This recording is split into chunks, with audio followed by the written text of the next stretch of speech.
Right, are millennials in Las Vegas. Oh, is he? Yeah. Where's that millennial? Was she a millennial?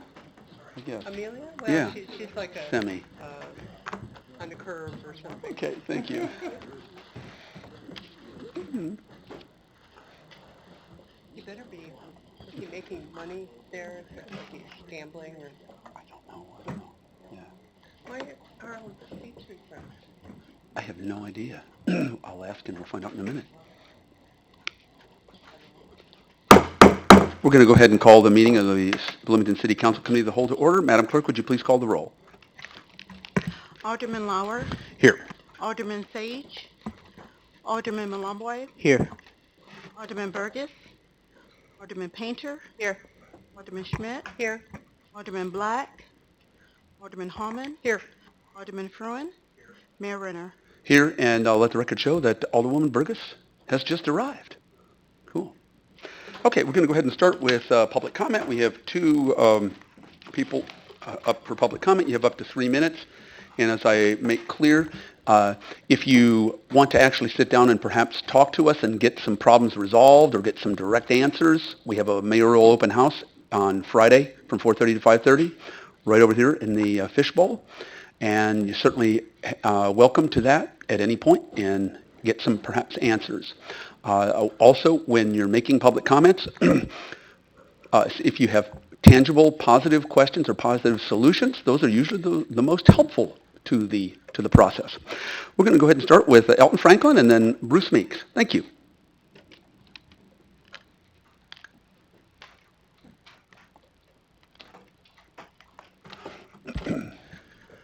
My name is Alton Franklin. I live at 508 Patterson Drive here in Bloomington, Illinois. And for the record, for both this and any other meetings that I come to, I receive no financial compensation nor other remuneration for the things that I say. The only thing I get is a nice warm feeling in my heart speaking the people's concerns. Quite simply, I'm kind of confused. We, as I understood it, shelved the idea for the downtown hotel, and yet, according to our local pantograph, that's not the case. As, there's apparently other considerations working here, and being the progressive gentleman that I am, I learned a long time ago that no means no. It doesn't matter how many times you say it, doesn't matter what terms you couch it in, doesn't matter what enticements you add to it. No means no. You reach a point that it's just kind of exasperating when it's seemingly acknowledged that there are concerns. We've got a ostensible developer who wants to inflate the price on the order of near 50 times, according to the venerable pantograph. And yet, we're still looking at this. Couldn't even get a legal negotiating body put together until somebody brought to the attention of everyone that he didn't have it. And he renamed one that was, I guess, laying in the corner gathering dust or doing something. But really, what it comes down to is you're listening, but you're not hearing. And that's a real bad trait for folks who are supposed to be in a position where they're representing the people of this fair city. I care a lot about these folks. That's the reason I'm here, meeting after meeting, time after time, saying the same things over and over again. We've got more important concerns than our municipal government stepping in, wading in, up to the eyeballs, into what should be a commercial endeavor and should succeed or fail on its own merits at no risk to the taxpayer. There comes a point, and I guess maybe election day is coming up, and that'll be the point, that somebody's going to get their attention caught. Because it sure seems like there are those that are concerned because their words and the content of what they have to say, and even the votes they take now, are certainly different from the way they've done in the past. Don't think it's going to work this time, folks. Thank you. Bruce Meeks.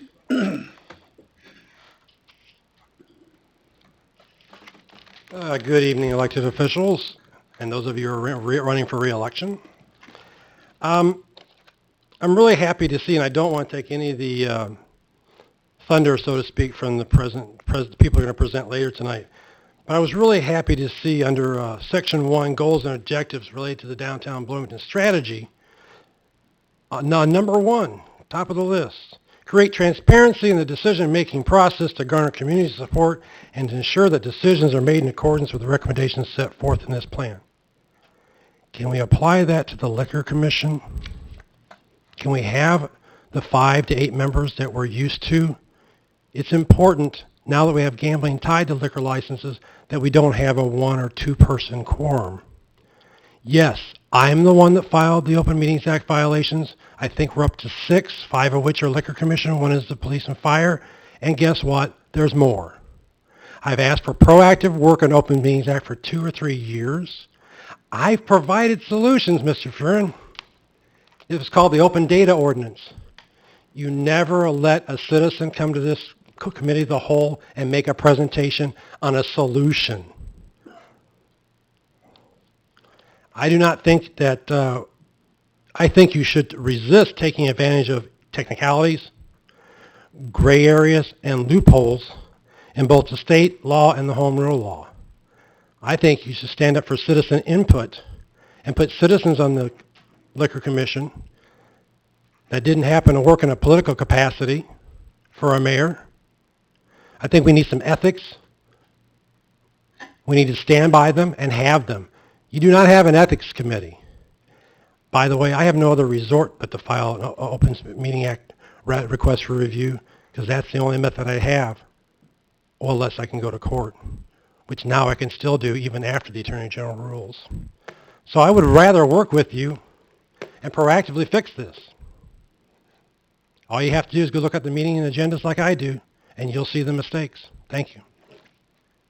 Okay, at this point, we move to consideration of approving the Committee of the Whole minutes of June 20th, 2016. Is there a motion to approve? I'll make that motion, Mayor. Moved by, moved by Alderwoman Schmidt. Is there a second? Second. Second by Alderwoman Painter. Discussion, corrections? Seeing none, we can do this by voice vote, correct? All in favor signify by saying aye. Aye. Opposed? Let the record show that this was unanimous. And we move next to a presentation of S.B. Friedman Development, Advisors Final Evaluation of the Bloomington Downtown Development Partners Proposal for Downtown Hotel and Conference Center. And just to be clear, essentially, after we had our 2-on-1 meetings a few weeks ago, there was a press release that went out that said that essentially the bottom line of the recommendations. So this tonight is just the first time that the council as a group will be able to talk to Mr. Friedman and to hear his recommendations and Ms. Orr about this. So this is not a reconsideration necessarily of anything, but it is a formal public presentation of what had happened in 2-on-1 meetings. So I'm going to go ahead and turn it over to whoever I'm turning it over. I'm assuming Mr. Friedman. Thank you.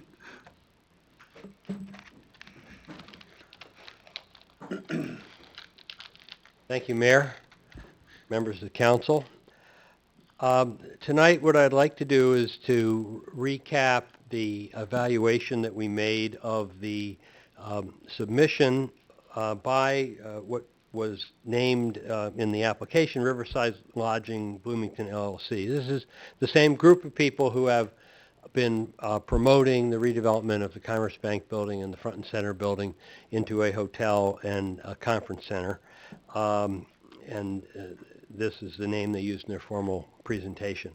And their formal submission was in response to the inducement resolution that was passed that asked for several things to be presented to the city to support their idea and their capability of carrying out this redevelopment. One was evidence of site control. Before all, there is the land. If you don't control the site, you can't really plan and execute your development. The second were letters of commitment from an appropriately experienced and acceptable hotel developer. Third, financing commitments from lenders, acceptable lenders, tax credit buyers, because there's historic tax credits available, and cash equity investors. A lease or other, fourth, a lease or other commitments from appropriate other tenants. Fifth, franchising agreement for an acceptable hotel brand. Sixth, detailed plans and specifications for the development acceptable to the city manager. Seventh, construction and development costs prepared in sufficient detail by a general contractor or professional cost estimator. And then last, revised final financial projections of net operating income, tax generation, other factors. And not specifically named, but expected and typical in such a submission would also be specific information on the experience and of the development team as part of explaining who they are and what they were doing. So early in May, within the deadline, the group submitted a package of information that has explained and presented their approach to the project. And in our review, we looked at the completeness of the developer's submittal, we looked at critical deficiencies, and we looked at our recommendations. Now, there's some things that we didn't do. We did not redo our financial feasibility analysis that we had done and presented in February because there was not a substantial difference there were some minor differences, but not major differences in the proposal. And there were other issues that we thought were critical enough that we did not think it was a worthwhile use of basically your resources to redo certain things that had been done unless we could get past some of the other matters. So the first thing we want to summarize is the proposed structure of the development team, which was that Greystone and the Gable Housing Group were presented as partners who would handle local coordination, or as members of the team, handle local coordination between the development team and the city. Commonwealth Hotels was presented as the entity that would secure debt financing and manage the capital stack. That was later clarified that they were only going to be the management company. Aspect Architects and an architectural firm named CNNA were to manage design and engineering. Commonwealth Hotel Management was to provide the management and coordination of attaining the flag, and the Farnsworth Group locally was to coordinate the local architecture work. The clarifications that we obtained in July indicated, again, as I said, Commonwealth would be only the management company, and that a principal of Aspect Architecture and Development would have a 50% ownership interest in the project and would have some other financial responsibilities, although that was not documented in any material that we received or was provided to us subsequent. There was either before or after that conversation. So essentially, the developer is a combination of Greystone and Aspect in some form, as we understand it, and the manager would be Commonwealth. We reviewed the development, the responses to the development request, to the responses to the inducement resolution, to see whether the materials received were at what level of detail and whether it was complete and whether it was, in fact, we could really review it. Evidence of site control was received subsequent to the original submission, and we'll talk a bit about the conditions of it, and Kathy Orr, special counsel, is available to talk more about that aspect. The question of there being a letter of commitment from a hotel developer. There was a management agreement provided between Riverside and Commonwealth is experienced as an operator, manager, and developer of hotels. But the role they're playing here is that of manager. Financing commitments from acceptable lenders, tax credit buyers, and cash equity investors. This area was not complete. There was a letter from a financial broker as distinct from a financial institution. So a mortgage broker goes out to financial institutions and finds financing for a project. It's a perfectly legitimate activity. However, It is not the same as there being a financial partner standing with the developer saying they are willing and ready, subject to a variety of conditions, which would be expected at this stage, but that they are prepared to do this project. There was nothing provided on the historic tax credit side, and there was nothing further provided about the source of any equity. Lease commitments from other tenants, there were none received. This is probably the least disturbing or problematic of the fact of the materials. People don't sign leases for retail space until they know when it's going to be open. Franchising agreement with an acceptable hotel brand. The management agreement, as we said, was provided. However, only a letter of interest that was subject to an application process and complete review was provided by Hilton. So there had not been an application to Hilton submitted that could have been reviewed on a preliminary basis as far as we could tell, and it was certainly not a commitment or a letter of intent on the part of Hilton, but simply a letter of interest that they would be happy to review an application. Detailed plans and specifications. The plans and specifications that were provided revised some of the floor plans and site plans, taking into account some comments from the city, but the level of detail provided was the same conceptual level provided in October in their previous submission. Construction development costs, nothing was provided that suggested that they were developed in any more detail or in any other method than what had been provided in October. And then the financial projections, there was minimal revision to the financial projections and that had been provided before.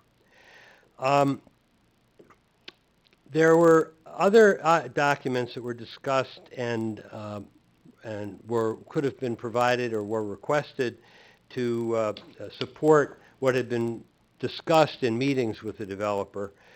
One was performance bond, which the developer had indicated that a performance bond would be one of the things that they might provide to provide comfort to the city.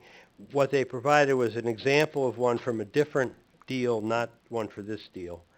How the request, and then we did discuss how the assistance could be structured to protect the city from risk.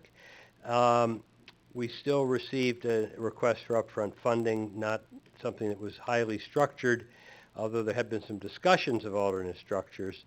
And then detailed background and designated roles as development partners. There was very limited information. There was some information provided.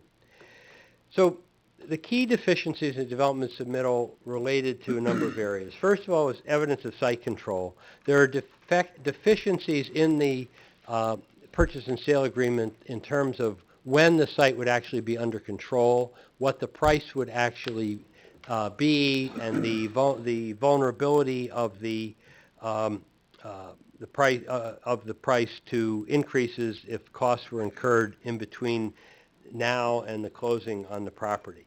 In addition, the city had appraisals done on the properties, and the value the value found by the appraisals was essentially negative value if you allow for the cost of demolition, and the purchase price in the contracts was $4 million.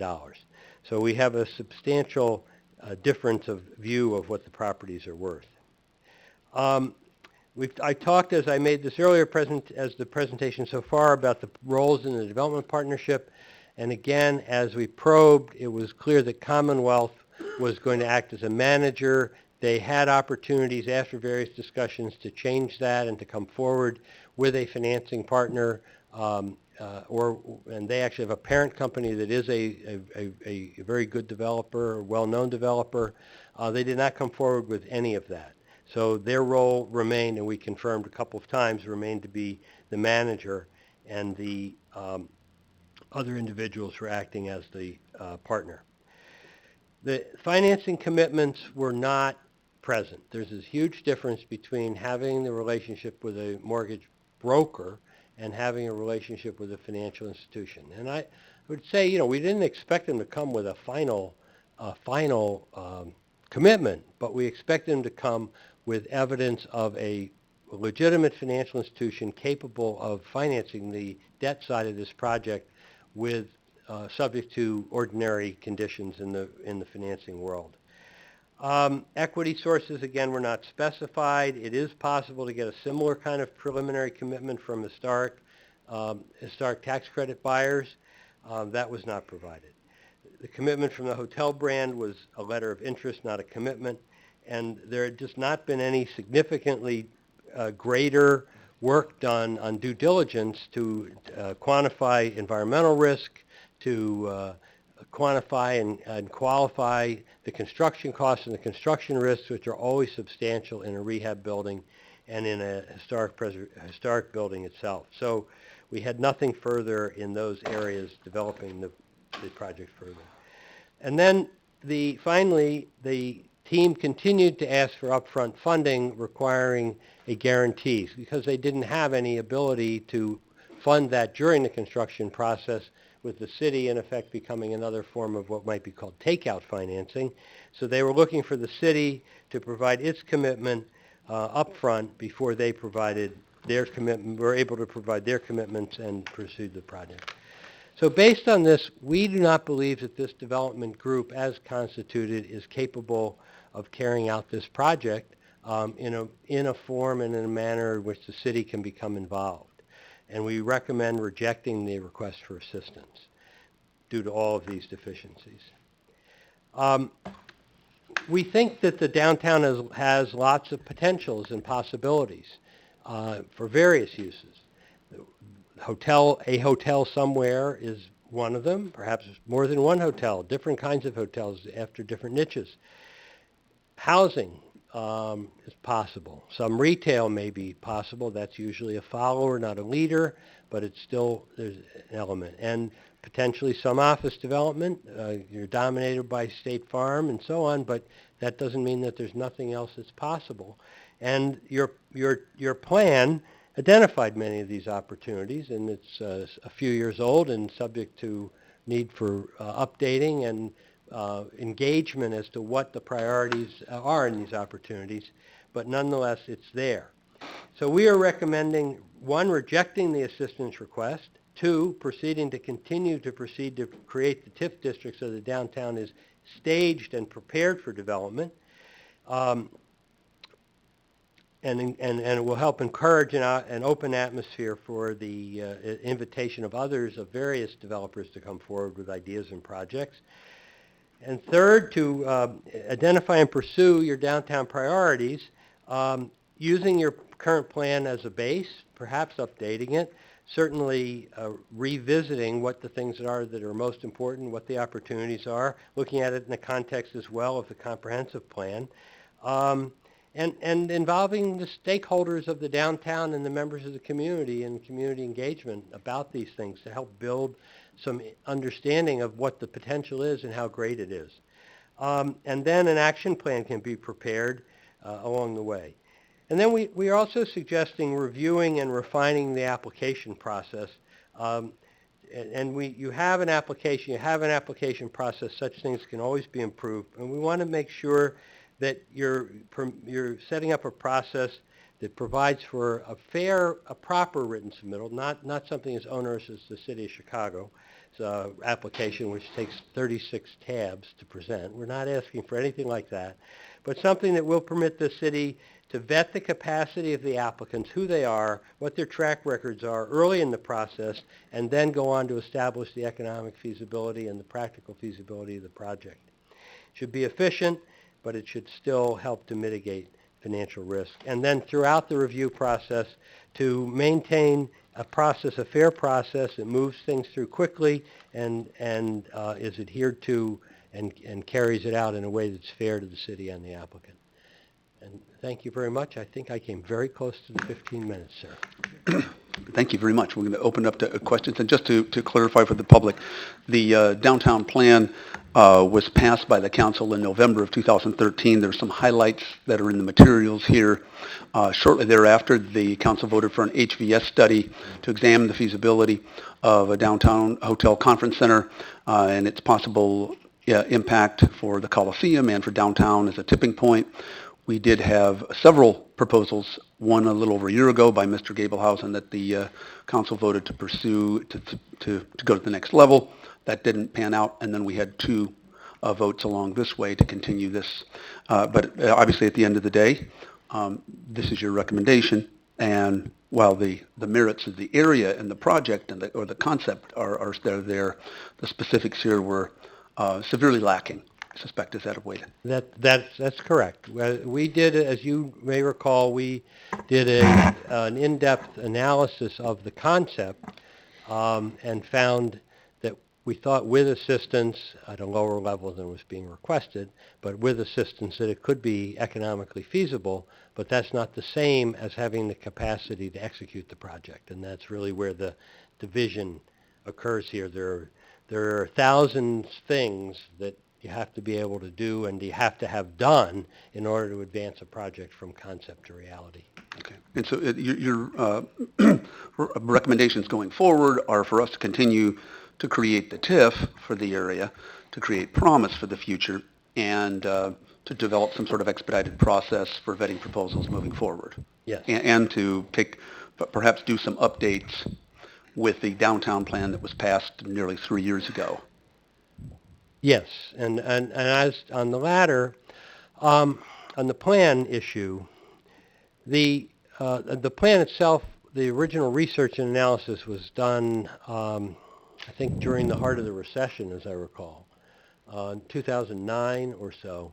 And so, we like this, the half-life of a market study is only until the next competitor you didn't anticipate is announced. So that's a long time in the life of something that's market-based, which was part of the plan. So the opportunities need to be refreshed. We've had a lot of good things happen in the 7 years since then, and we've had some not so good things happen as well. And there's a mix that should be looked at and refreshed. But equally important is to engage in the public dialogue and the stakeholder and civic involvement in understanding this. A healthy downtown is a huge net positive in the communities that have economically healthy downtowns. I haven't done the calculus on your downtown. I've heard some people claim it may not be a net positive from a tax and fiscal standpoint. It should not be. It should be a net positive, and that's the nature of downtowns that are healthy and that are prospering. So there's a broad city stake in making your downtown be as good as it can be economically, not to mention symbolically, which is also important.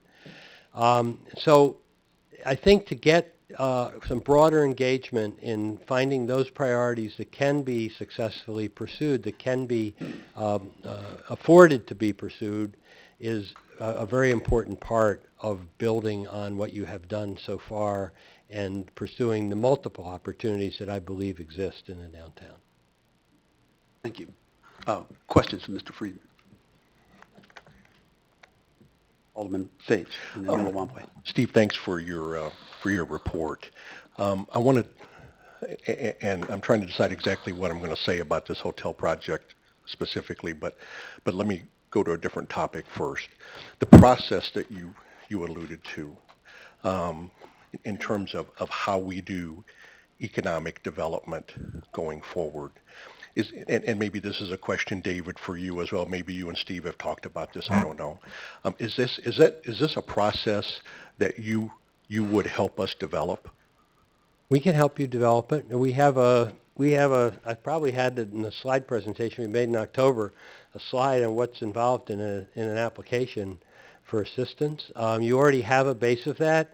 The National Development Council helped you create part of that before. We were not suggesting that it is, it may benefit from some refinement and some change of order.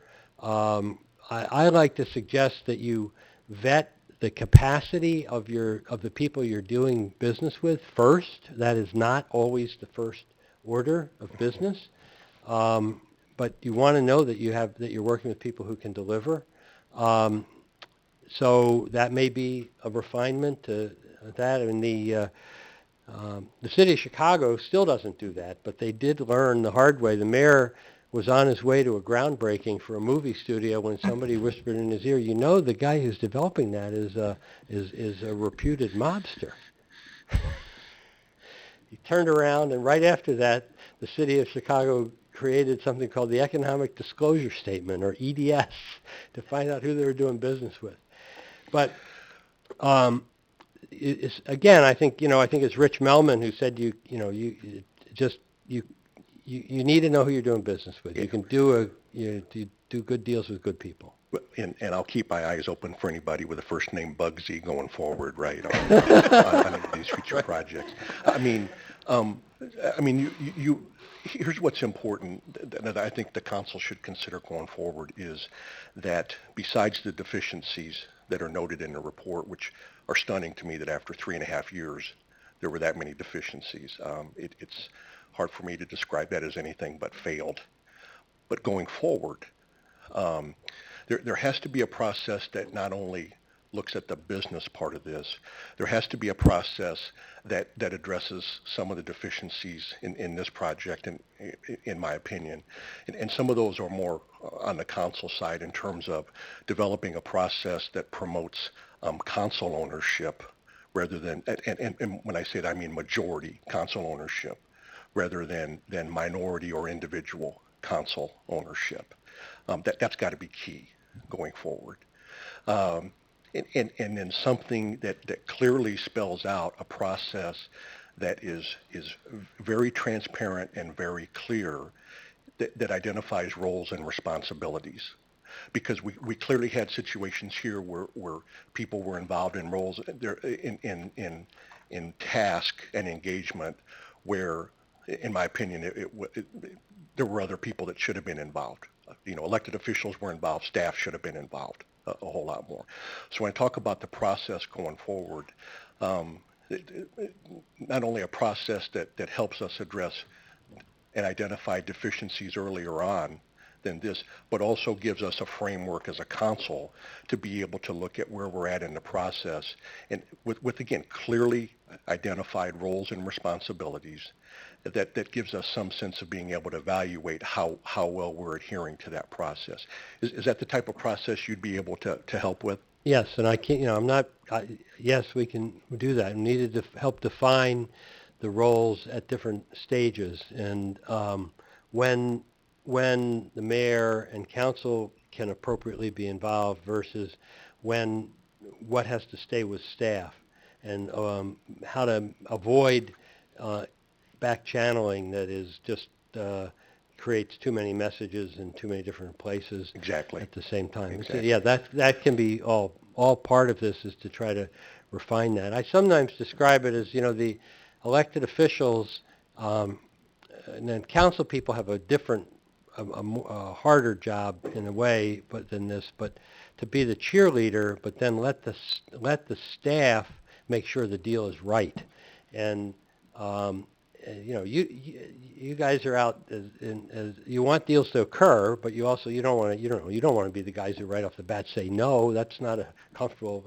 You want to be encouraging Sure. people, but you need to then let the staff work the project through and make sure that the project can really be accomplished, and that's for everybody's benefit. And see, Steve, I mean, you segued into what I think is the next point worth mentioning, and that is we've seen what our staff can do. When I look at the Colonial Plaza, Kmart Plaza project, right? That we followed a very specific process. Staff led that, council owned that, and I had the pleasure of attending the ribbon cutting for one of those stores last week. Yeah. So we've moved beyond a theoretical conversation about economic development and about the results that can be achieved. Right, our staff knows how to do that. Right. And again, I would encourage the council to consider this because we're going to spend some time talking about future downtown development, next steps, that type of thing. I would think we would want a framework in place that would help us be more successful and clearly achieve better results than were achieved with the hotel project as presented.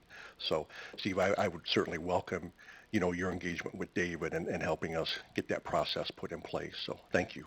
Thank you. Happy to do it. Alderman Miller-Wamboy. Thank you for not only the report, but also for your presence here. Um, I wanted to, you talked about being able to pursue downtown priorities and updating that. So I was curious if you could tell us how you see it unfolding from my, or what you would recommend, that we do. From my perspective, I have a sense that there's a little bit of charrette fatigue, and this is something that we and myself personally, I do feel like with, some of the issues we've had with Mitsubishi and things like that, so we need to be pressing forward a little more aggressively. And so I would not want to see a process that takes us a year or 2 years, to be able to come to results that we can work on. Right. Well, and I don't know about the charrette fatigue because I don't know exactly all the things that you've done, and I do understand that kind of concern, um, and it's always a bit, it's a tension between just diving in and just starting out and getting people's opinions without any freshened fact base, and then getting every fact imaginable and taking a very long time to do that and a great expense. So I think you want to try to find some kind of a balance and um, find a way to invigorate the process. And I think that Mr. Daverreiner has a number of ideas how to do that, and that's of the place where the discussion should really focus about some of those ideas. I don't. I don't think you should take a year either. I think you need to dive. You need to move forward. And there's many things that, um, probably the hardest. One of the things that would take a longer time to update would be doing a comprehensive market study again, um, uh, which should be the base of a full redo of a downtown plan. But there are also many projects in the plan that are not necessarily market driven. There were urban design projects, there were streetscape projects, landscape projects. There were a number of things that are just foundational to, now, you don't want to do streetscape and new sidewalks if you're going to redevelop that block at that moment the next week. But still, there are parts that you can do. There are places where you can prioritize that will begin to lay the foundation, will be foundational for other things. And you can begin to identify sites which you own. That doesn't take a long time to know who owns what, and sites that are in friendly hands. So there's some number of things you can do quickly so that you can come together with some beginning discussions, and yes, you won't know what the absorption of apartments could be, because that would take longer and cost more to do than you might want to do in the first 2 months of this process. But it might pique your interest in doing that, because then you would be able to qualify a site and say, that site looks like it's a good site for housing. Is there really demand for housing? That site looks like it could fit in and support other office, governmental and private office in the downtown, but where would we find that user and that tenant? So it could help you to focus without spending months and months and thousands or tens and fifties of thousands of dollars to get that started. And I think you need that kind of engagement with each other, with your community, your stakeholders, and your folks to start to get the priorities, and then you can say, oh, well, we really don't know enough for that, and we better go learn that. But I think you have enough knowledge, even though it's a little dated, enough knowledge to start the conversation, just remembering that one of the most important things in life is to know what you don't know. And so you get to the point and say, I don't know. All right, well, we can go find out. But you have a lot to work with to get there. And so you're suggesting building on the downtown plan that we passed two and a Right. half years ago or so, updating that as we're going Right. forward. Move forward and get the engagement with folks. There to has get- been some discussion that among, I think, Nora and I and others met with some downtown stakeholders that asked to sit down, and they suggested maybe some kind of downtown summit maybe in September to kind of begin a conversation about what's next. Absolutely, sure. Let's see, Alderwoman Schmidt. Actually, your conversation about doing a market study is a good segue into, I had a couple questions about TIF. About So TIF? first of all, the TIF district. So I need to be reminded about what that district is. Maybe Austin or David can, just the general parameters of what we were thinking about. Yeah, just very briefly, a week from tonight, we'll be bringing to you action we'll be asking the council take, which among other things will set a public hearing in the future, more than likely October, on the proposal to create this kind of south downtown tax increment financing district, the same process that you authorize. We currently have the so-called feasibility study prepared by PGAV that is out there. If you haven't already, you'll be getting a copy of that. So we'll be going through all the steps and we'll lay that out. More than likely, it could take to late October, November. But by that point in time, if the council supports it, the actual tax increment financing district would be created. Now, I'm interested in just the general geography of it. oh, okay. Yeah. And the reason I'm asking is I think that question about market is a really critical one, and I'm wondering if, as we think about this district, are we also including in it pieces of land that we have, recently acquired in the last year or so? Thank you. Thinking about like south of City Hall, And that's warehouse probably going to district. be a good point of discussion because this is a little more focused. It is quite, I see, Yeah, how it's, much land area is included, Austin, in this? Yes, What for is it? the feasibility study for the TIF, we asked the consultant to only look at basically a three-block area, the front and center block, the Commerce Bank, that block there, the Elks Lodge block, the Major Butler parking lot, right. and then half of the block immediately to the west of that, the parking lots that are owned by Joe and Ruth Haney. So for this specific TIF, we're only looking at those properties. If there were to be a development proposal for a neighboring property or other property elsewhere in the downtown, again, we'd go through the application process, vet that proposal, determine if there is a need for TIF, and then move forward with creating that if, again, there is a need for that. It just seems that there's, and Austin? this is, I'm sorry, David. Could I interject one thing? Kathy, if you could come up, because could you just talk a little bit about, too, expansion of TIF districts, too, Right, 'cause versus kind of this issue? 'Cause it does I think feel it to might me help. that we actually own property, when we think about itemizing what we own or what Yeah. is in what you call friendly hands, that there's a lot of adjacent property to this, and so are we thinking a little too narrowly in scope? And then while you're up here, I'll ask my second question, which is, what can we do with a TIF to leverage even this particular piece of TIF, that area? Right.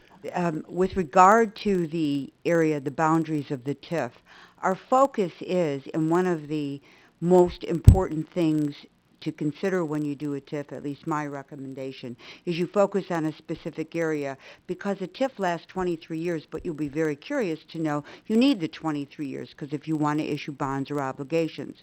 One of the things I recommend, and one of the things that when we started out in this TIF area was the bigger the better. Not necessarily so, because development, as you have experienced, takes time and effort and growth. And so if we made it as big as you think, where we don't think we can focus, or some of the properties we believe are not eligible as being blighted, it's another problem. Oh, right. We have the Right. eligibility. And that's good news, okay? I mean, Yeah, right. that's good news. Right. So because you have this limitation of time, I have seen more mistakes, and we are undoing TIFs because the bigger the better, instead of focusing. And it, just as Austin explained, if that then has a synergistic effect, those properties that are not blighted, we couldn't have TIFed it anyway, and then those properties thereafter. So it's a Thanks. That makes process sense. that Yeah. focus, in my opinion, focus, focus, focus. I don't know if That you makes agree. a whole lot of sense. Thank you for that. And then also, could you talk about, so we're prescribing an area here that includes the front and center building and then to the west. What can we do with the TIF assuming we pass it, to leverage development on those sites. What you offer a developer is the opportunity to use the increase in taxes as a result of the increase in value to reimburse that developer for the extraordinary expenses, the environmental issues, or absolute historical, if you want to retain it as a historical building. The cost of rehab, as you know, is substantially more, so that the value going up, the increase in real estate taxes would be used to reimburse the developer. Now, what has been presented to you is upfront. And upfront is okay where you can demonstrate that the rest of your financing is in place so that you could sell bonds on the promise that future revenue would be sufficient to pay it back. That's one of the issues we couldn't address here. But one of the issues that certainly you could address. So does that answer your question? I think so. I guess I You wonder. know how a TIF works? Yes, I do. Okay. Yes, So I that it's understand the how it works. increase in EAV, it's the taxes from the increase in EAV are used within, must be reinvested within the specific geographic area designated as the TIF by reimbursement. You could also use that increase to improve infrastructure, streets, sidewalks, lighting, a streetscape, which is what we did with the marketplace TIF, the old TIFs that expired in '09. I guess I'm thinking the property that we're putting into a TIF zone is not necessarily attractive property and certainly might not be owned by somebody who wants to take it in the direction we would like to take it. So I wonder Yeah. about that conflict, I guess. TIF does give you the right of eminent domain for economic development also. Now, eminent domain is something that is just absolutely dirty, filthy words, and no elected official wants to use Not part them. of our culture, but I but couldn't it's agree good to know more. that. I have never, and hope I never ever live to do economic development in any kind of a residential property. I have worked with eminent domain, with commercial property, because if you know the process of eminent domain, I'm sure you do, when you do eminent domain, the owner of that property must get the fair market value. Now, there's always a disagreement in fair market value. We say it's 1, the owner says it's 10. But somehow, through the judicial process, in 9 times out of 10, there's a settlement so that that property owner, unless they're utilizing the property or functioning with the property or have a plan with the property, is, worst case scenario, guaranteed their fair market value for their property. So let me follow this up with another question then. There's been some conversation about possibly a different kind of hotel going into that site. If we were to include this site in a TIF district, that does not obligate us in any way to use the TIF option on that property. One of the reasons I find TIF a better planning tool than enterprise zones, than many of them, is because you have to have a redevelopment plan. You have to sit down and negotiate, as you've just experienced, for what in fact the project should receive as its shortfall, for what you want. It's not like an enterprise zone where if you come and you apply to the enterprise zone, everyone stands on equal status. The benefit of the TIF is, and I'm going to say something, I say to my kids, I pay, I say. I've told my kids that all of their lives, so that if I'm going to bankroll it, it's going to be with my advice and in my direction. Okay. And that's kind of a very, very reassuring. simplistic way of explaining TIF negotiations. So you would have great opportunity to have great input. You would, of course, be calmed by the market's interest, the market studies. So, I mean, it won't be just our call, but it will be the result of a lot of information, a lot of investigation, and what you think is the best possible use. Thank you. That was very, very helpful. And Kathy, also, if we were, for example, in this case, we have the old People State Bank building, and regardless of what goes there, if there is a feeling amongst community and the council that we want to preserve one of those buildings, and then that puts us in the driver's seat rather than being at the mercy of the market that could just demolish Going to it. give TIF benefits, you would definitely have the opportunity to give substantial direction to the future use. Yeah, I like you. I pay, I say, or we pay, we say. If my kids could hear me, they'd shoot me now. And Alderman, excuse me. I just want to make one more comment. I know we're going to talk about the downtown strategy in a few minutes, but I hope we keep in mind that Downtown Bloomington Association has actually been doing a lot of things in the plan. So I think while we're looking out to what we need to do, we also itemize what has been done. And we'll be having a study or some proposals from the signage committee, I believe, next week. So there's something. Alderman Lauer. Well, this is just a general question, and I am somewhat familiar with what other communities have done. Some of the concerns, number one, is this the real role of government, and how involved should we be?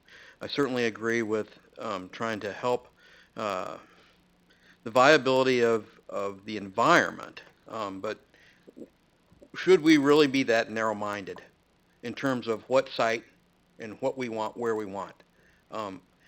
I I really feel like the community must support it if we're going to move forward with anything like that. It appears to me in this situation, the goal is somewhat not as clear as it was at one point. Are we trying to help the Coliseum? Are we trying to help downtown? Are we doing both?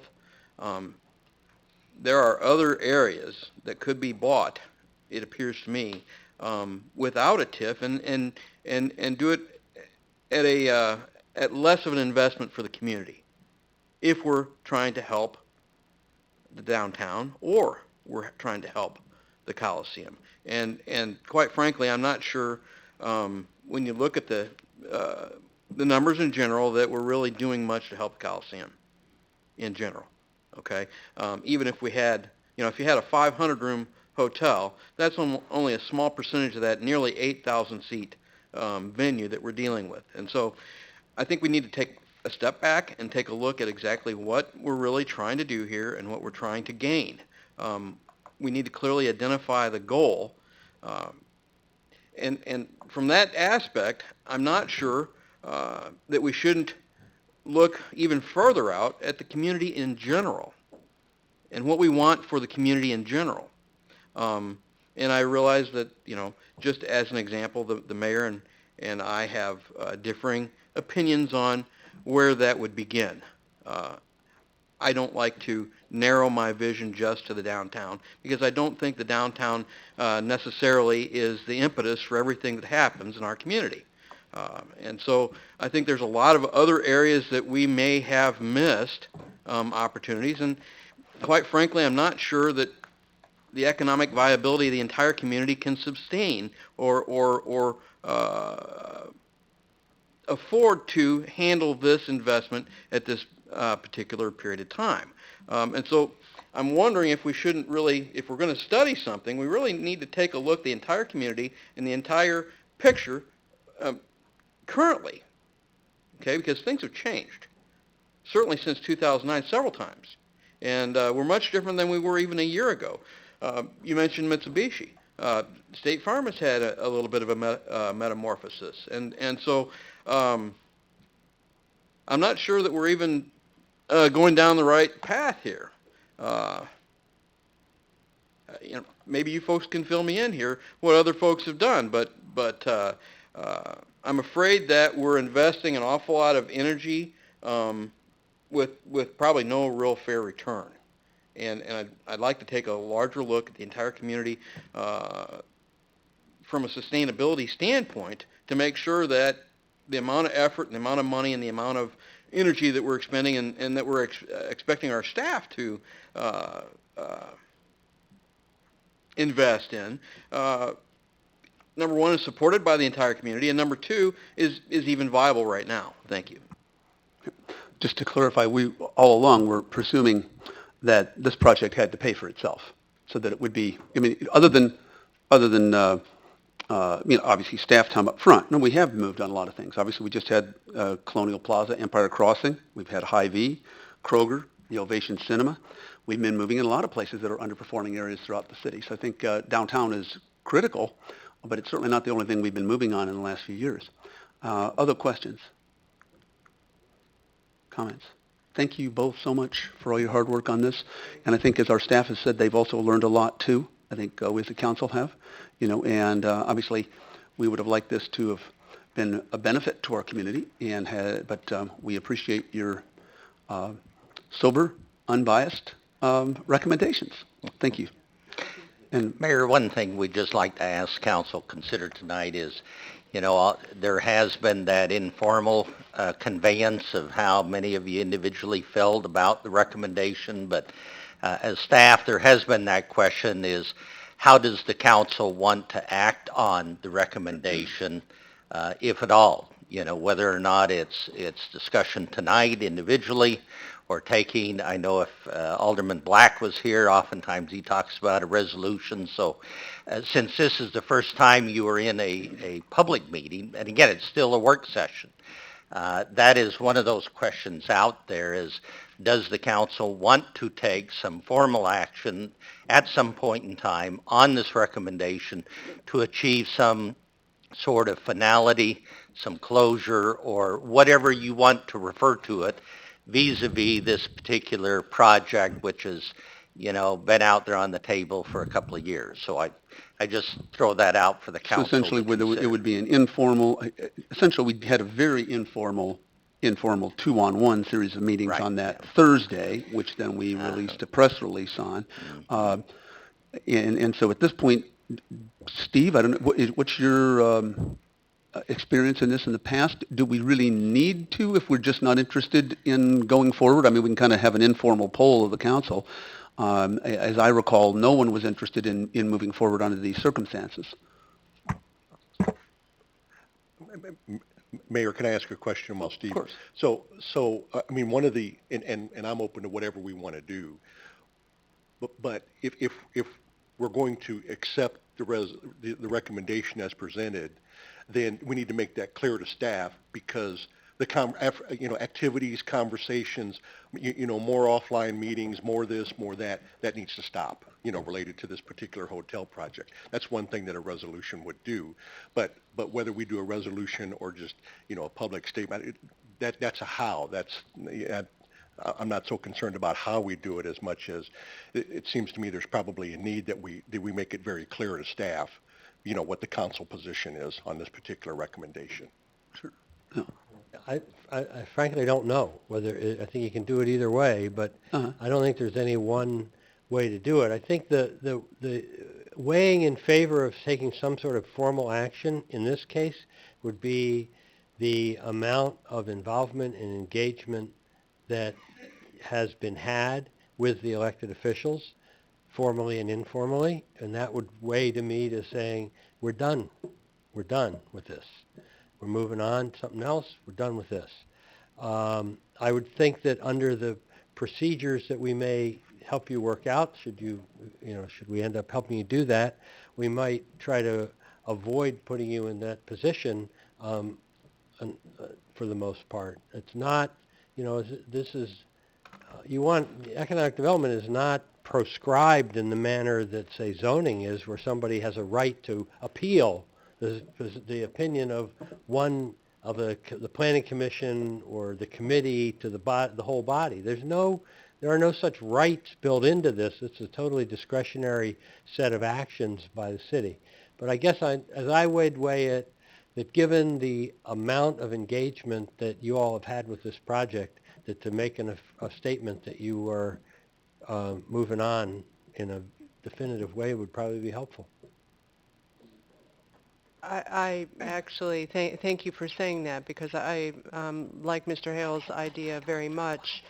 If it is more than simply rejecting the proposal that we got, but more formally saying, we heard this one, but you actually have 4 steps here that could form a very nice resolution that says to the rest of the world, this one didn't work, but we're still interested in moving forward and talking and being expansive and positive. So, thank you. I'm sorry, Alderwoman Painter, apparently I missed you. I agree. I certainly don't want to continue with this particular hotel plan, but our downtown area is losing $324 per acre, and that's coming straight out of the taxpayers' wallets. And until we get economic development going downtown, it's going to continue to be a drain. The only two other areas in our community that are a drain are Fox Creek and the Grove, and we will never have an opportunity to make those up because they're residential. I think that it's imperative that we continue to try and revitalize our downtown, and we probably should just move on to something new. You have a lot of suggestions here. I think it's a great idea to encourage, more apartments and more office buildings and do what we can to stop the drain on the taxpayers. Thank you. Alderman Fruin. Thank you. Thank you. I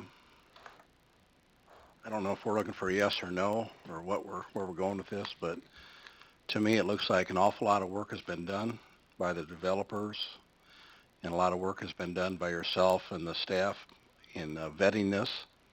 And maybe there's some hope that somebody could pick this up now that it's been critiqued and make something of it. So I guess I'm not a fan of uh,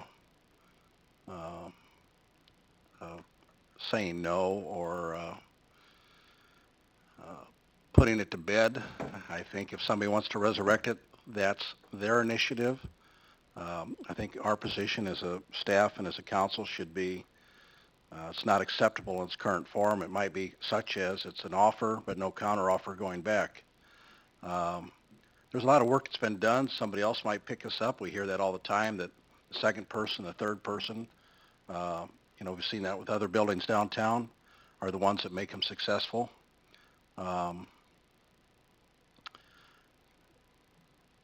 Whatever value this has, it's value to somebody because somebody's going to come in and make something of this. And so I'm not wanting to say no, final, ... because then people think it's a dead deal, that we're not, we're done with it. But we got to keep the conversation alive, and maybe that's what Johnny was saying. I don't know. I think That's exactly what we're I think supposed that's to what, say. if I'm gathering what they're saying, I don't think So- you're so- that far apart. I think maybe you're on the Yeah. same page here. We don't want this proposal. Right. But not this particular proposal, but we're going to continue to work. And there's 4 points to this. And there's, the 4 points. Yeah, I think we've got to get maybe our we're saying the words same right. thing. We've got to get our words right, that this, as presented to us, is not workable, but we're still interested in pursuing development of that block. And downtown generally. Yeah. Amelia.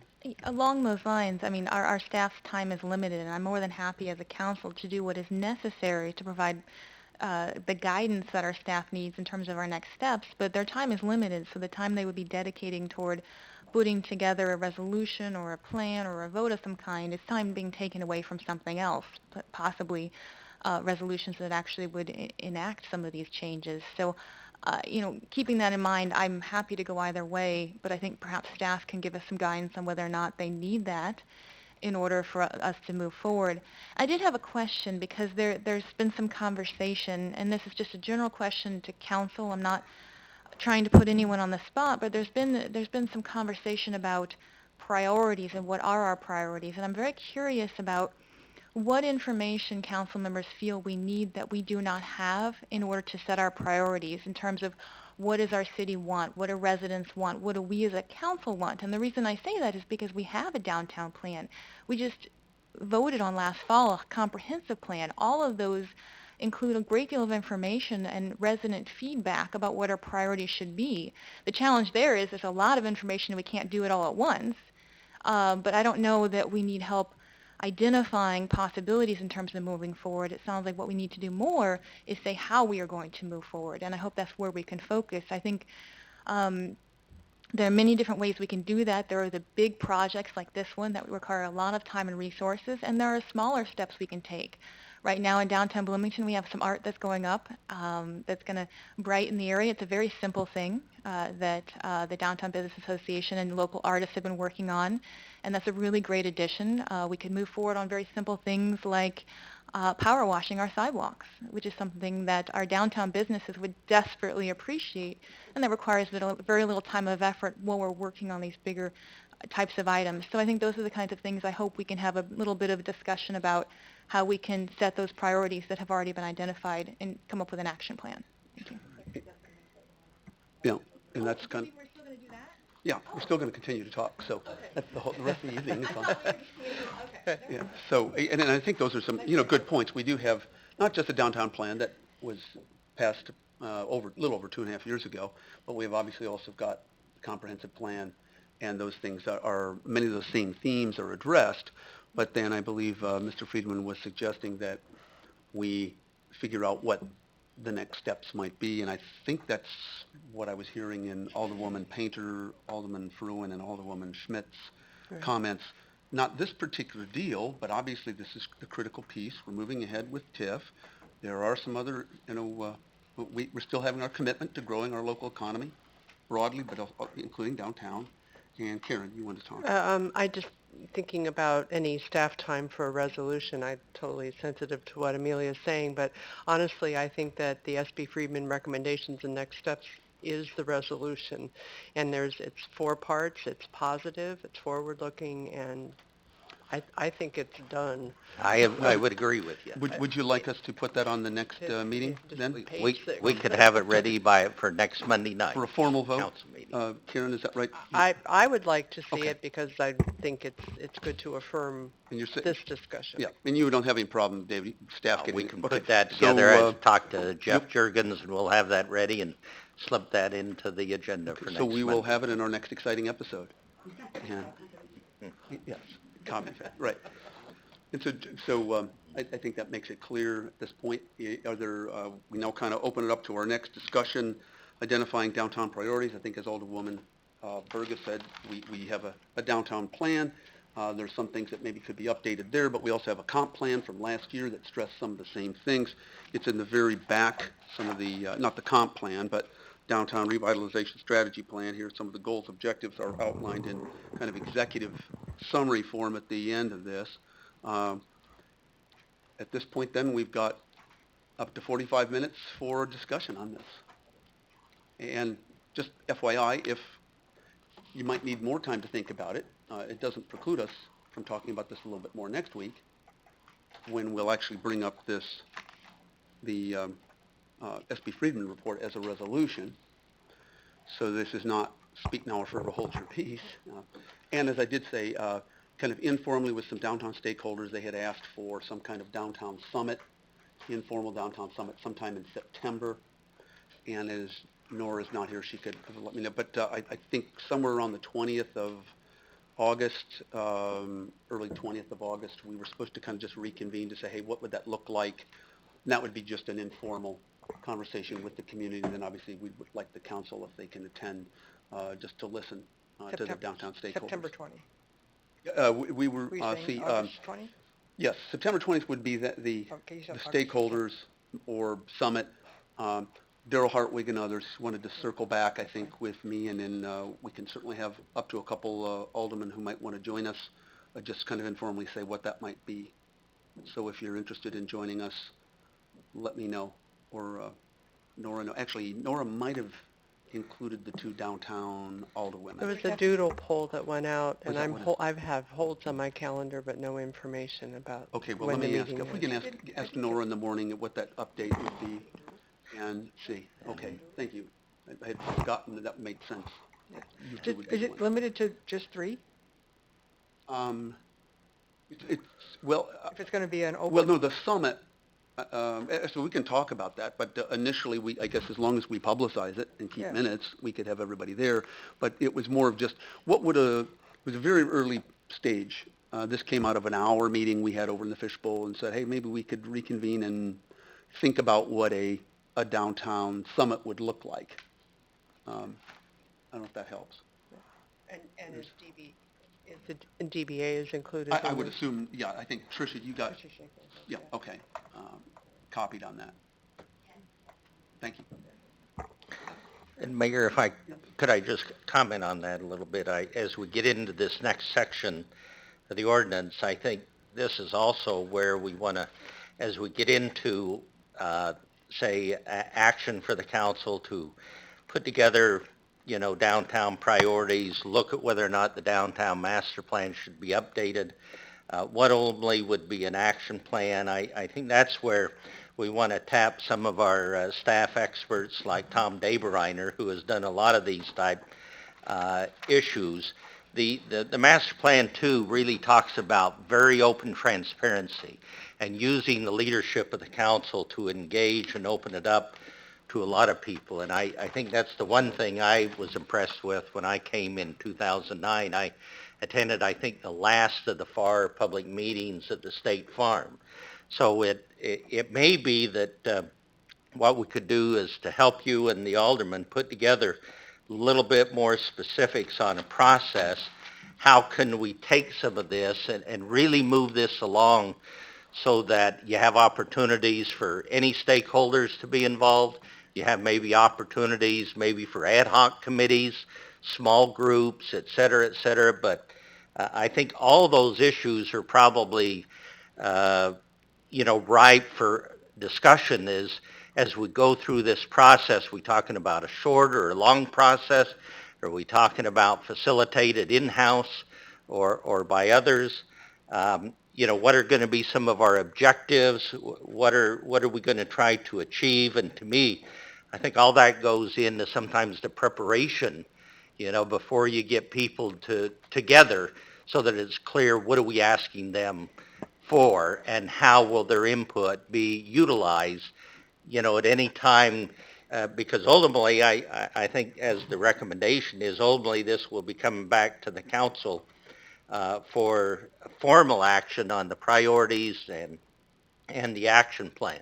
And then just one final comment. I think as in talking to Steve Friedman and others, as you know, there is some history to uh, why or why not there was not action on the implementation plan for the downtown master plan. And if anything, I think one of the reasons maybe there hasn't been that focus is that it hasn't been clear, the majority of the council of what are those priorities and what should be the action plan this year, next year, short term, medium term, long term.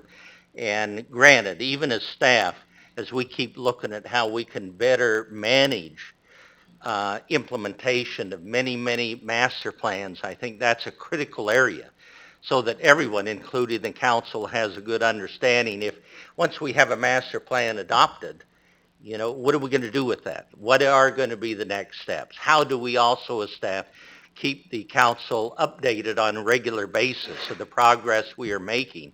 And then also allow the council to periodically reshuffle those priorities.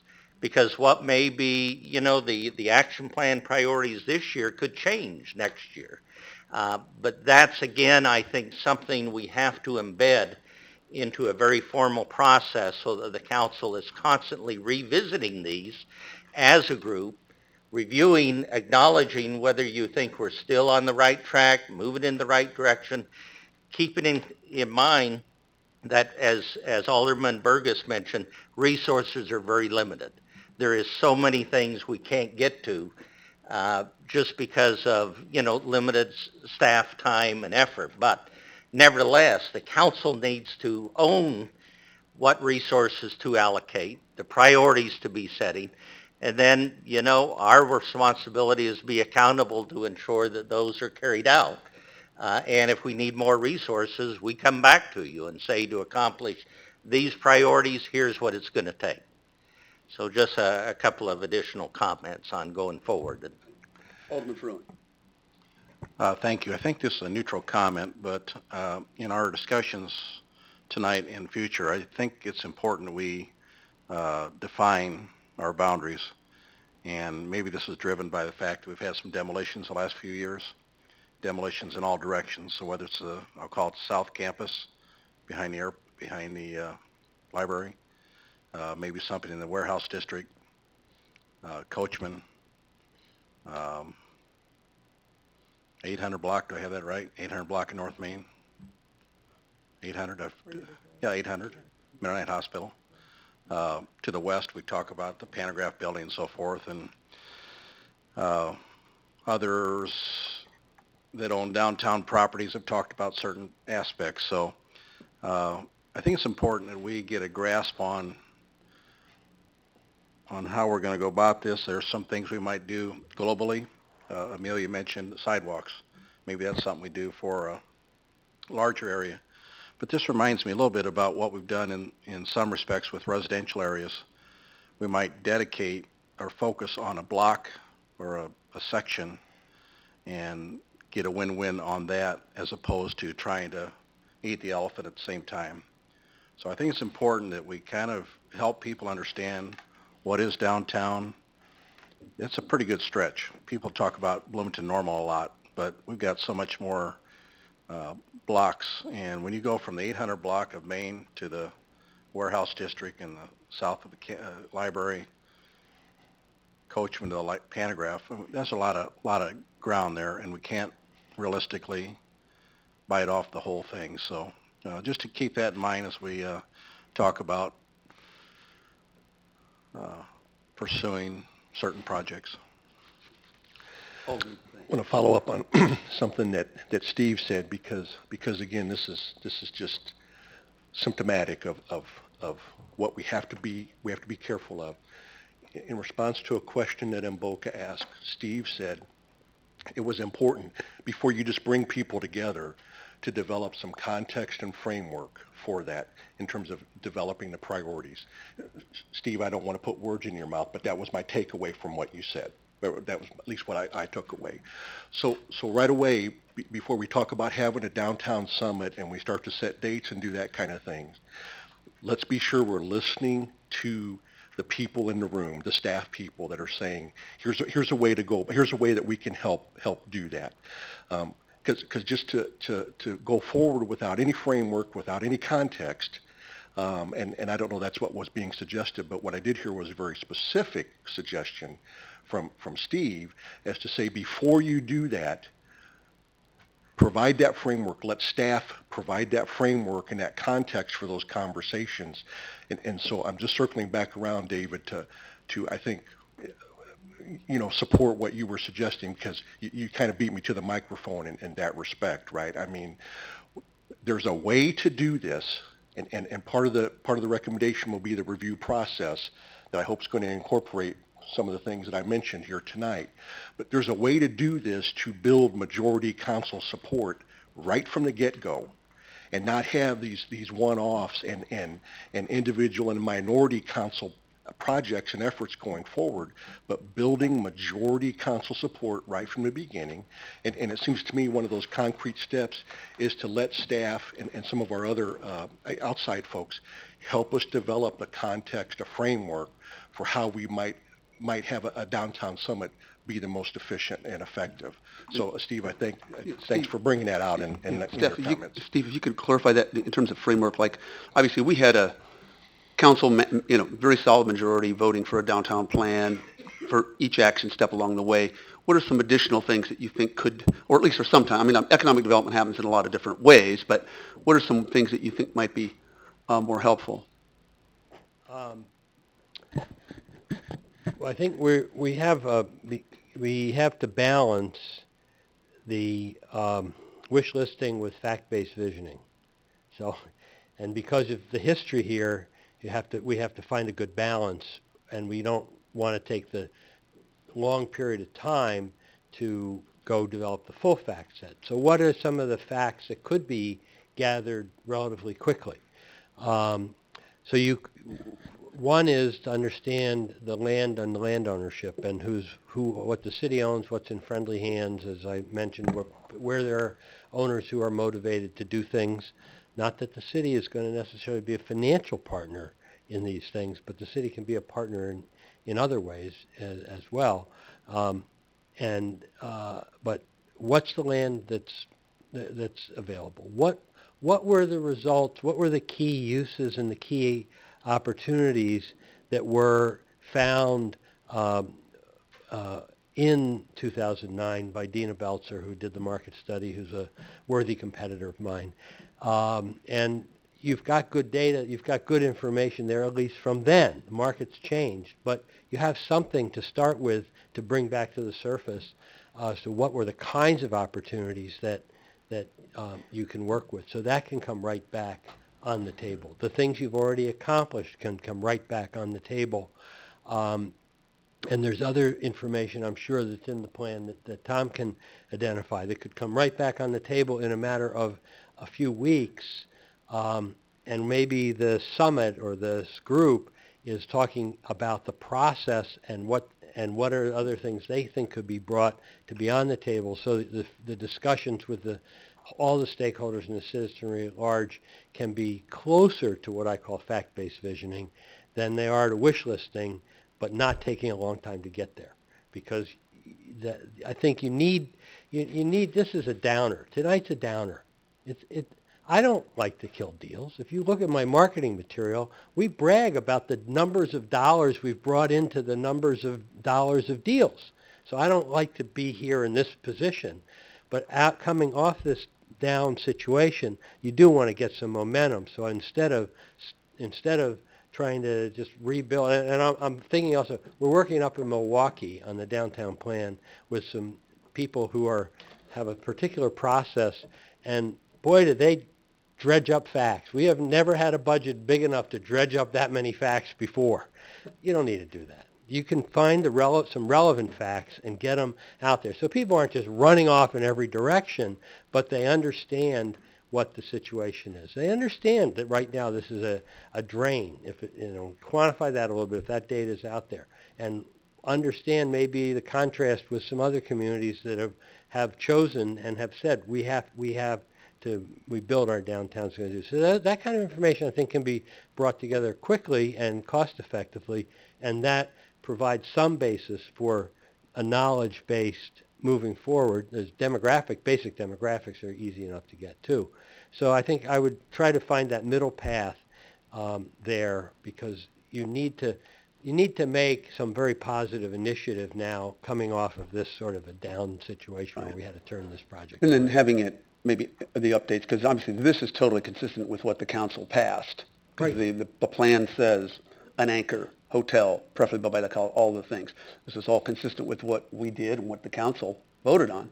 But this particular one isn't working. Doesn't work out. And so what are next steps Right, moving forward? and go do some other things, and maybe, as Alderman Fruin suggests, somebody else will come back with having seized this and do it in a different way. But for the moment, I think you want to, you've got other things, and that's part of your panoply of ideas. But you got other things other fish to fry too. Mm-hmm. Other questions, comments?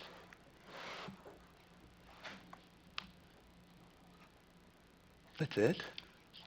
So, Okay. so could we just take a step back so that we all understand what our next steps are?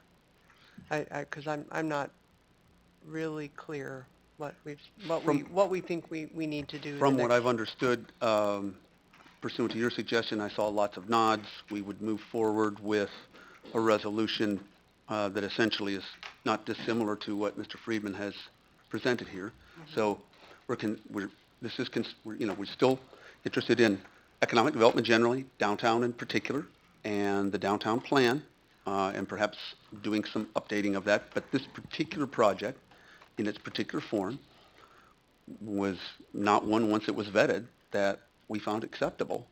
And we're going to continue to work for, progress for the future, maybe even begin with, and that's not part of this resolution, but one thing that was just informal that came out of discussion with downtown stakeholders was how about maybe a downtown summit, which would be just a broader conversation. I think those are the main elements. Anything else? I think what I heard in this last conversation we had, that we may be asking David to use some staff resources, maybe Tom or Steve or whomever. The resolution says to identify and pursue downtown priorities, and I Right. think I'm hearing that that's a staff work that would come back before we would have a summit or anything else. And thank you for, I'm sorry, I wasn't recognized. Yeah, go ahead. Okay. Yeah, sorry. So thanks for asking that. I mean, members of the council have heard me from time to time turn to David and say, David, do you have, and oftentimes I spend some time talking about SMART goals and that. Do you have the understanding, do you have the sense of what the council is asking you to do in these next steps? Or as is so often my perception, the council's out there in the clouds somewhere and staff's left trying to figure out exactly what it is they're supposed to do. So if help us double check, your understanding of whatever kind of, divergent conversation we've had up here. Well, let me kind of turn to this 3A and the first bullet point, because if you adopt this next Monday, what I envision is working with city staff, we'll actually come back and prepare a proposal that would be a process of how we can ultimately reach some sort of downtown priorities plan, as well as a specific action plan. So my responsibility working with staff is actually put that framework together, put the process together. How could a summit fit in with other things that may be needed? Yeah, is there some facts out there or things that may be needed? So, and again, that'll take us some time, but ultimately we would move quickly, because then we would bring that back to you and say, here's a 3-month, 6-month, or whatever process to hopefully help us to get to a point where the council can then, in the final step, adopt a downtown priorities plan and to adopt a downtown action plan. But we would put that in a written framework so that everyone is very clear on what's going to be done, when's it going to be done, who's going to do it, what's the purpose of some of those steps, and especially utilize in the other language in the master plan about strong engagement, transparency, openness. And again, there could be multiple things, but when we bring that draft back to you, then you would review it, modify it, approve it, and then we'll be crystal clear as to who's going to do what going forward to achieve the results you want in the way of priorities and action plan, things like that. So to that end, and to points made earlier by Amelia and Jim often makes, is there something you need for the council to say, if we're going to reprioritize this downtown prioritization effort, these are some things then that staff may have to stop doing, or we're going to have to stop doing in order to free up staff capacity. Yeah, we'll be bringing that out. I mean, you need that. That's a fair request for staff to bring back, and something that the council simply has to say yes or no to. Yes. Okay, thank you. And I'm sorry. Alderwoman Burgess, and then Fruin and Lauer. Well, it just seems like perhaps we can meld these two ideas that are floating out here, the resolution with 3A with the downtown summit. It sounds like perhaps once we get a draft priorities plan, perhaps that would be a good thing to present at a downtown summit to get feedback, and especially to get resident and business buy-in, because we may need their assistance to get some of this stuff done. Okay. Alderman Fruin and Lauer. I'm not sure what I want to say other than this is so complicated, and we got to simplify it the best we can, because you can take a micro look at this and you take a macro look. So is the library part of this? Mm-hmm. Is, the, make sure I get this right, the 800 block part of this? That's for... Well, that's a definitional issue, yes. Yeah, absolutely. that's for... And it certainly was in the FAR report. That's for smarter people than me to figure out whether we're doing the micro or the macro. if I can just add, the reason we have Jeannie Hamilton here tonight is because I suggested she be here, because I think your answer is yes. And again, that's part of the framework. We want to make sure that we start off on this journey, having that clear indication, because I think as what was mentioned, the city campus, the library and its expansion, and all that be incorporated. The whole idea and I think the geographic boundaries of the downtown is very inclusive. And even the downtown master plan talks about the neighborhoods adjacent to the downtown, so you can't exclude those either. Um, but yes, I think that we need to think of that as we come up with this process and how we're going to, make sure all stakeholders, and we always got to keep in mind, yes, you're always going to have special interests and things like that, but how can all stakeholders, both in and outside of downtown, as the plan talks about, is going to have, and who knows, it may be multiple opportunities before all is said and done to give input before, again, we get to that end game of adoption of the priorities and action plan. And then sometimes somebody comes forward and might offer us a piece of property that was not in, again, a plan is a plan, and or somebody might have interest in a strategic property that we didn't think they would have. So as Kathy's kind of nodding, and then the economic development is nonlinear. Well, from that aspect, Mayor, again, I'd like to take a little step back and look at something that I don't think the FAR plan really identified, and that is paramount now, is exactly why we're trying to do this.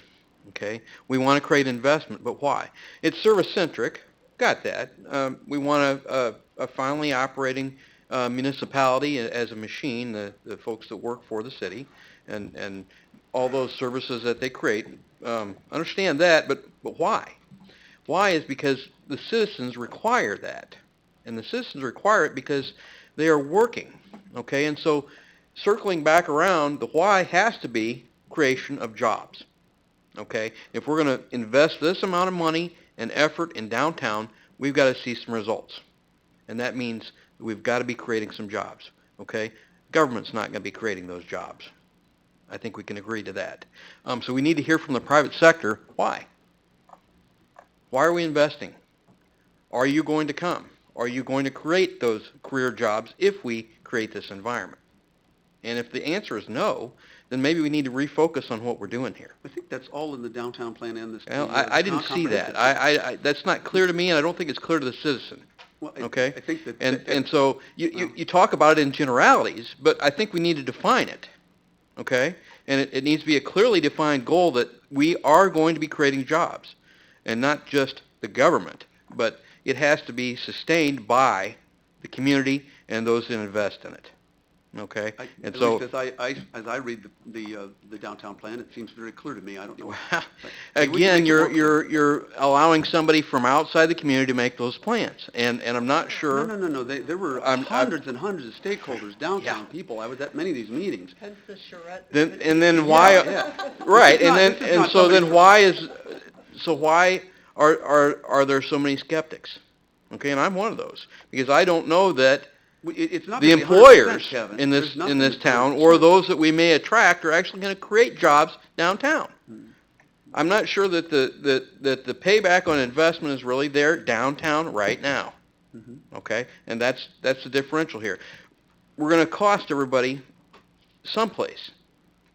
Okay, we've raised an awful lot of fees, we've raised a lot of taxes, and we're talking about raising more fees. Okay, I'm not a big fan of that right now because I think we need to grow the economy in general. We need to allow business to grow. We need to take the pressure off.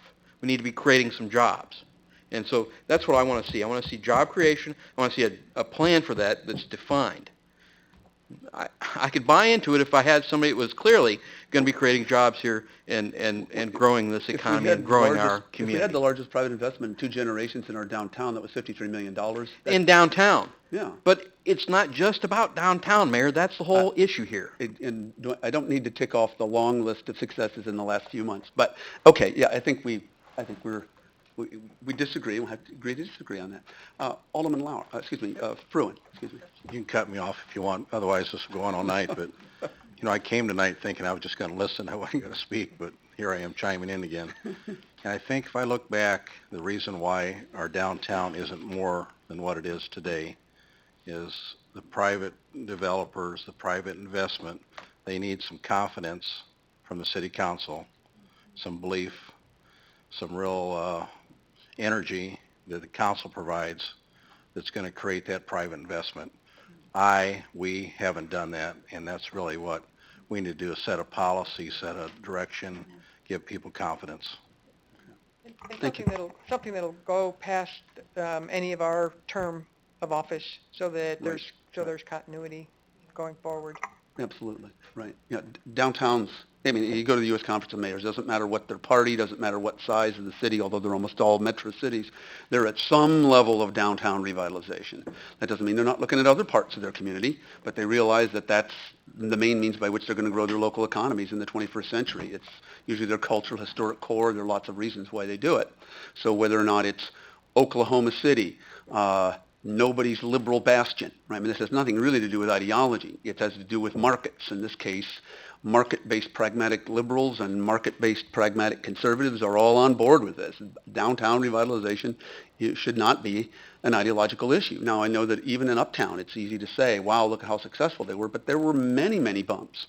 I do remember going to some of their meetings, and there were a bunch of people who were just saying that, oh my gosh, no, you can't have roundabouts. That's going to turn us into France. They never work.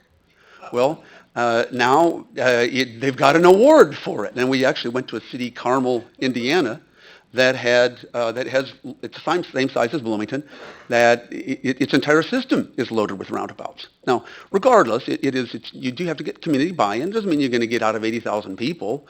If you got 50,000 people buy in, 50 to 30,000, that's a majority, or whatever. In the council it'd be 5 to 4 or whatever moving forward. And so, again, we are in a democracy, and that's how we move forward. There will be contrary voices to anything.